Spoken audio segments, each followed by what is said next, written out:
Este podcast pertenece a la red. Pertenece a la red.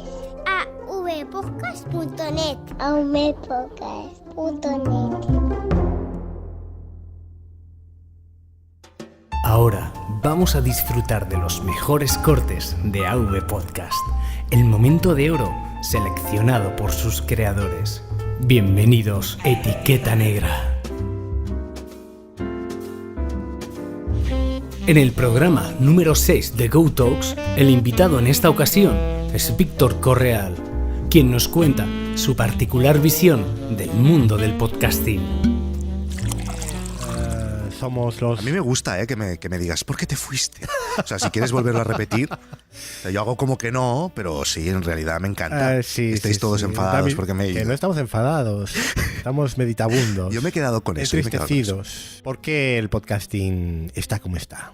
Yo siempre, y además esto lo he dicho en algún otro sitio, yo creo que deberíamos arriesgar más. Yo creo que deberíamos hacer cosas más diferentes y hacer formatos y hacer un podcast es la cosa más es muy fácil hacer un podcast, sí, porque a nivel técnico no requiere casi nada y menos hoy en día. Entonces tenemos un canvas, un lienzo y siempre tendemos a hacer las mismas cosas, que hay gente que hace cosas muy chulas y además las mismas cosas se tienen que hacer y hay gente que las hace muy bien, pero también tenemos que hacer cosas diferentes y no las hacemos. Entonces no vamos a llamar nunca la atención de la gente que no escucha podcast habitualmente si hacemos podcast como los de siempre. Ya. Entonces yo creo que podría decir muchas otras cosas, que son las mismas que hemos dicho siempre en por qué el podcast no llega a audiencias como otros medios, ¿no? Esto lo hemos dicho todos en muchos sitios muchas veces. Pero yo aquí te quiero decir, también es nuestra culpa. Es que no nos arriesgamos, no hacemos programas gamberros, no se nos va la bola, no somos unos locos. Y la única manera de llamar la atención es destacar sobre los otros. Y esto se hace muy poco.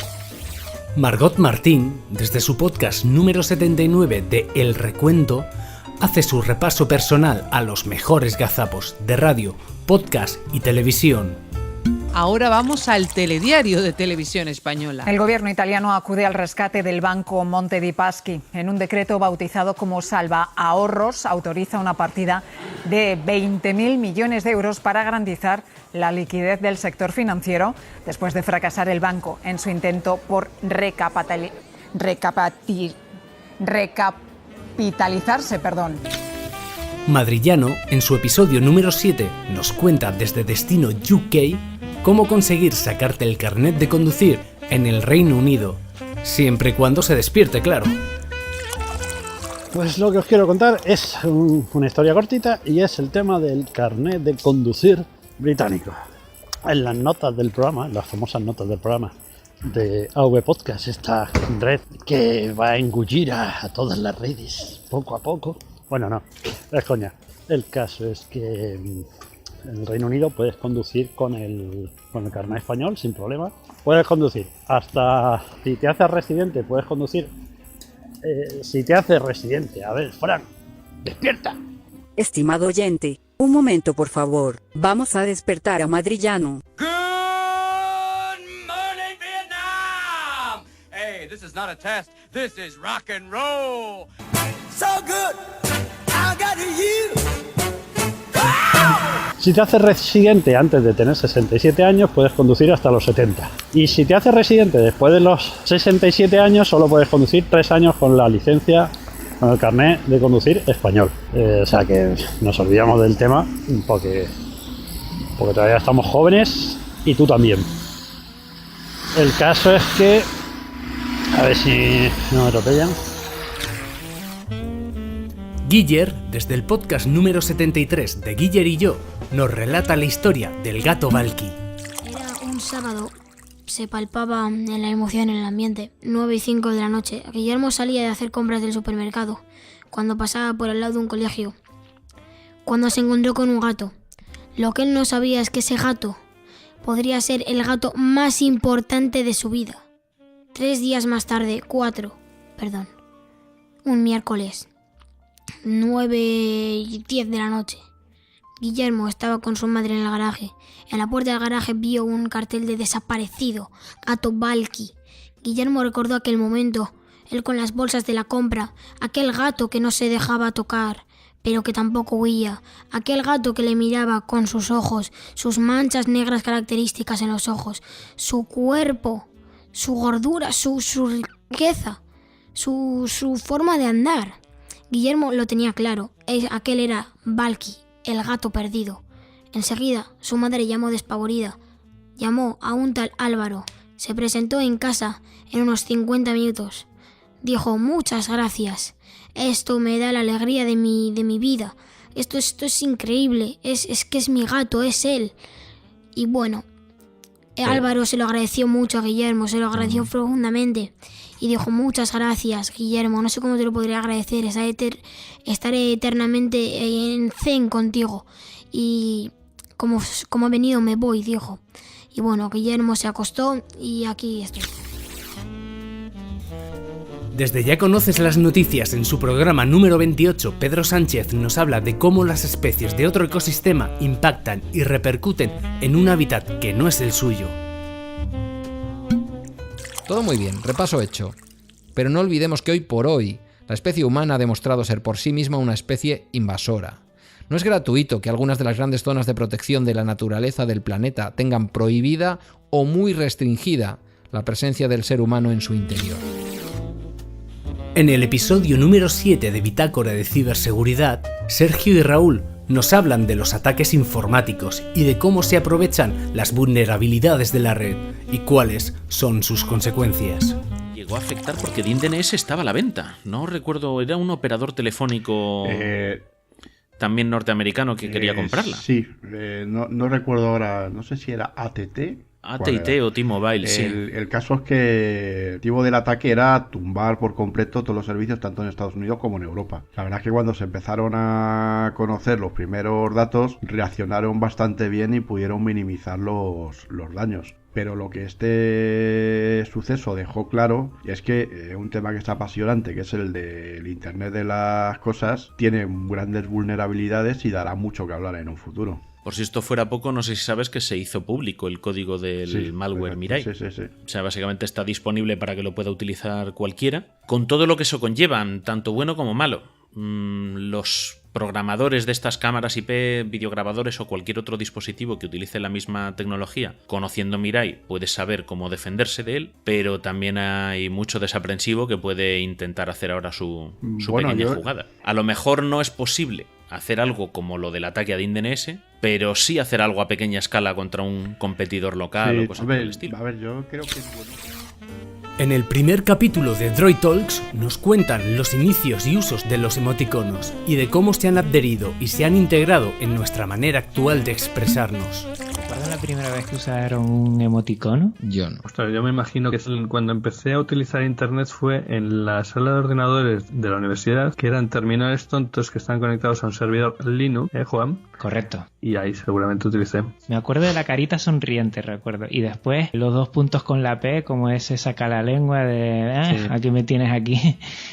Es por lo que ha dicho Pedro, o sea, son convencionalismos que tú desconoces totalmente porque surgieron prácticamente de la nada para intentar dar respuesta a un vacío, y tiene mucho que ver, o estaba pensando ya ahora, con lo que es la comunicación verbal, que nosotros la tenemos escrita, vamos escribiendo, y la comunicación no verbal. Al final los emoticones lo que quieren expresar son emociones de la cara, que si ahora, por ejemplo, nos estuviéramos viendo en Skype y que estamos conectados los tres, pero tenemos solo el sonido, no tenemos el vídeo que esté emitiendo, y así más o menos ese vernos la cara y saber, por ejemplo, nosotros hemos dicho un convencionalismo que nos acaba de decir Roberto, que por medio del chat, cuando queramos hablar, para no pisarnos, que no lo hemos pasado por el forro, pero bueno, poner una letra para poder entrar. Bueno, pues ese convencionalismo al final lo que te sirve es un poquito para eso. Tienes una necesidad de que necesitas comunicar algo que no solo va a ser vía verbal, aquí lo estamos haciendo vía sonora, pero lo hacemos normalmente por escrito cuando estamos en los chats o en los foros, y necesitamos de algo más para interpretar, y los emoticonos son expresiones faciales porque con eso damos muchísima información a la hora de comunicarnos, y la ausencia de ella pues es lo que intenta sufragar los emoticonos en este caso. José Luis, desde Esto con Jobs no pasaba, en su episodio número 16, nos relata uno de los momentos históricos en la era computacional, la presentación por parte de Steve Jobs del iMac. Today, I'm incredibly pleased to introduce iMac, our consumer product. And iMac comes from the marriage of the excitement of the internet with the simplicity of Macintosh. Even though this is a full-blooded Macintosh, we are targeting this for the number one use that consumers tell us they want a computer for, which is to get on the internet. Simply. El 6 de mayo de 1998, Steve Jobs subió al escenario del Flint Center de Cupertino para mostrar al mundo el producto que marcaría un antes y un después en la industria del PC. En palabras de Jobs, el fin de la era de las aburridas cajas beige con la que todos los fabricantes ensamblaban sus equipos. Debajo del telón negro, un ordenador translúcido de color azul verdoso, de color Bondi, integrado en un monitor CRT de 15 pulgadas, estaba dispuesto a simplificar de forma enorme la conexión de los PCs a Internet y el proceso de creación de contenido multimedia, poniéndolo a disposición del gran público. Había nacido el iMac y con él la Apple que asombraría al mundo y lideraría la era tecnológica para todos. En el programa número 6 de Mecánica Pod, Gerardo nos cuenta la anécdota de cómo su padre, taxista, le permitía a él, menor de edad por aquel entonces, conducir su vehículo.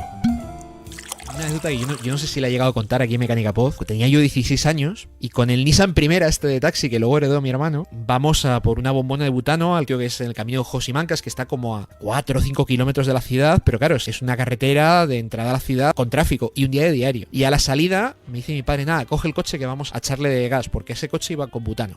Y vamos a echarle gas y tal. Digo, no, pero ¿cómo le voy a coger? ¡Que le cojas! Bueno, pues cogemos el coche, bordeamos la ciudad y cuando nos acercamos a la entrada del polígono donde está el surtidor de gas, la Guardia Civil. Y claro, o sea, con el taxi.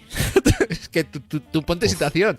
Un ñarra de 16 años con el taxi por ahí. Y bueno, pues yo blanco, mi padre verde, no nos para la Guardia Civil, tiramos para adelante hasta el surtidor en completo silencio, echamos gas y no se volvió a hablar de ese tema, no se volvió a hablar. También es verdad que en ese aspecto yo le debo mucho a mi padre, porque yo me acuerdo que ese último tramo del pueblo yo lo hacía, o sea, daba igual que tronase, que cayese granizo, que fuera de noche.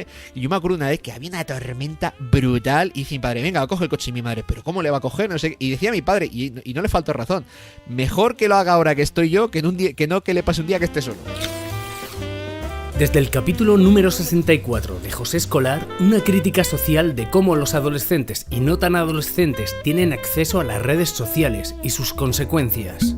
El caso es que estamos en plena era de revolución de la comunicación, donde el todo es ahora y el ahora en muchos casos es para siempre. Una hora donde pueden nuevos talentos, sin estas nuevas tecnologías y el acceso inmediato al mundo, sería prácticamente casi imposible de descubrir. Por lo general, pues democratizar los recursos suele ser motivo de celebración y de alegría. Pero como siempre, esto también tiene sus zonas oscuras. Y el hecho de que todo el mundo tenga el mismo acceso a las mismas oportunidades a dicha revolución, lógicamente tiene sus consecuencias. Vamos a partir de la base de que Internet no pone nada que no estuviese antes. Lo que pasa es que antes el que era un idiota, pues lo sabían los de su casa, los de su barrio, quizás su tía Lourdes, la que vive en Galicia, y a lo mejor y con muy mala pata podían conocer también los vecinos del barrio de al lado. Pero ahora, con esta potentísima herramienta, el que es subnormal profundo, ahora lo sigue siendo, pero lo sigue siendo con un megáfono. Un megáfono quizás demasiado potente, que alienta a otros seres, como él o como ella, a no dejar perder la oportunidad de demostrar al mundo lo idiota que uno es y lo orgulloso que se siente del serlo. Anteriormente en el mismo podcast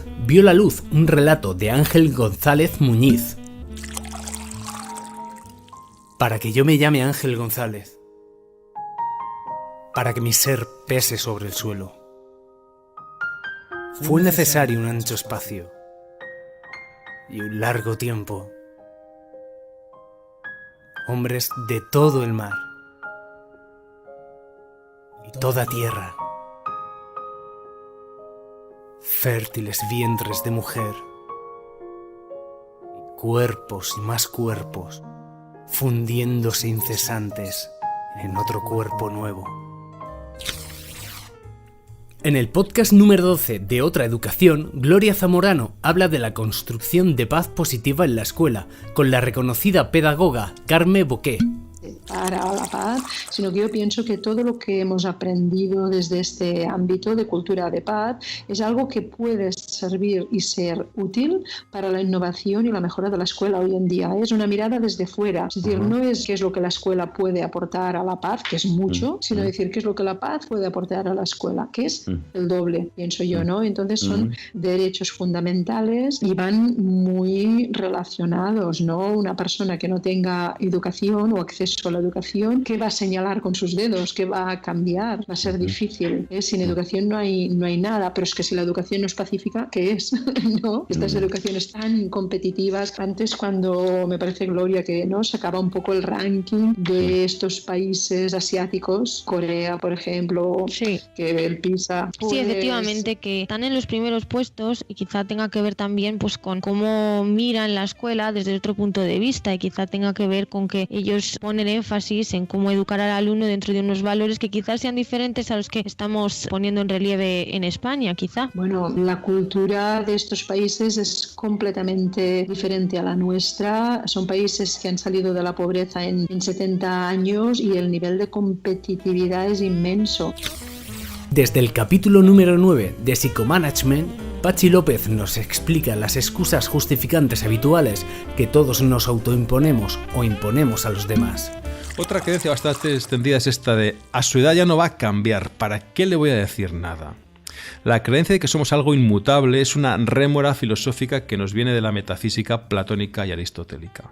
Es una justificación que nos damos para no cambiar cuando decimos yo soy así, cuando en realidad, si observamos en perspectiva nuestra vida, vemos que hemos mutado, que somos una colección de siendos, que nos construimos en la acción. Además, la creencia de la edad se ve contrariada por innumerables biografías de científicos y artistas que lograron sus descubrimientos y mejores obras en edades longevas. O por ejemplos más recientes y cercanos de personas que a una edad en principio vedada para lo que pretenden, traspasan esa creencia y logran resultados extraordinarios. Quizá tengas a alguien así cerca de ti. En el podcast Cinemateca, en su edición número 10, José Luis nos relata cómo fue de atropellado el estreno de la que sería para muchos una cinta de culto, Cinema Paradiso. En octubre de 1988 se produce el primer pase de Cinema Paradiso. Es un pase privado para el público, un pase de esos que se hacen un screening test, que dirían los americanos. El pase es todo un éxito, la gente sale entusiasmada y alborozada por Cinema Paradiso. La película les ha encantado, a pesar de que es una copia que está sin terminar, que está todavía sin darle el último toque en la edición. La euforia es tal entre los productores de Tornatore que deciden no promocionar la película, porque como le dicen al propio Tornatore, la película se va a vender sola. Un mes más tarde, en noviembre del 88, la película se estrena en Italia y se convierte en uno de los mayores fracasos de taquilla de ese año. Tan solo está en proyección durante unas pocas semanas. Triste, Tornatore asiste compungido a una reunión con productores y coproductores de la RAI italiana, donde se le pide que se corte la película de los 155 minutos, prácticamente 2 horas y media, que se acaban de estrenar, a unos 123, porque según ellos la razón por la que la gente no ha ido a verla al cine es simple y llanamente porque dura demasiado. Tornatore accede y la película se reestrena de nuevo a principios del 89 y vuelve a ser un completo fracaso de taquilla. Tornatore, entristecido, prácticamente tira la toalla. Está convencido de que ha dirigido una película que no tiene ningún valor y que se ha convertido en su fracaso quizás definitivo de su incipiente carrera como director. Por si esto fuera poco, la película es invitada a participar en febrero del 89, de ese año del segundo reestreno, en el Festival de Berlín. El director del festival, el desagradable y desde luego poco favor le ha hecho a la Berlinale, Maurice de Halden, hace unas declaraciones incendiarias una semana antes de que comience el festival, diciendo que el cine italiano prácticamente es de serie B y que la mejor prueba es Cinema Paradiso, película que se ha visto obligado a invitar por pura diplomacia, pero que a él le parece que no está al nivel del resto de las películas a competición. Este audio se aloja en SiteGround, para que puedas escucharnos desde iVoox o desde iTunes, con la aplicación Ucast para iOS, empresas colaboradoras con AV Podcast. Y esto ha sido todo por hoy. Síguenos en Twitter desde la cuenta @etiquetablack.